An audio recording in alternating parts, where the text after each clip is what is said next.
பல நாள் காலையில் 4 மணிக்கு போயிட்டு விடிய காலம் 4 மணிக்கு போயிட்டு அவங்க வர்றதுக்கு நைட்டு 12 மணி 1 மணிலாம் ஆகும். உடம்பு ஒடியெல்லாம் தூங்கியிருக்காங்க.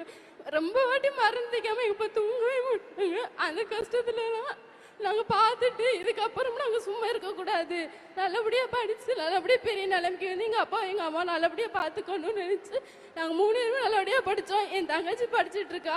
அக்காவுக்கு இப்போ மேரேஜ் ஆக போகிறனால வீட்டில் இருக்காங்க. இப்போ நான் ஒரு ஆள் எங்கள் அப்பா அம்மா நல்லபடியாக பார்த்துக்கணும்.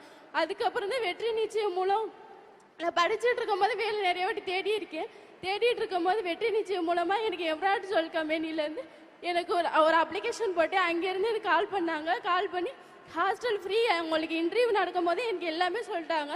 ஹாஸ்டலும் ஃப்ரீயாக இருக்கும், சாப்பாடு ஃப்ரீ, அங்கேயே எனக்கு ட்ரைனிங் கொடுத்து அங்கேயே எனக்கு நல்லபடியாக கற்றுக் கொடுத்து எனக்கு ஸ்காலர்ஷிப்பும் கொடுத்து நல்லபடியாக சம்பளமும் கொடுத்து அங்கேயே என்னை வேலைக்கு சேர்த்துருக்காங்க. எம்ப்ராய்டுக்கும் வெற்றி நிச்சயத்துக்கும் ரொம்ப மனமார்ந்த நன்றி.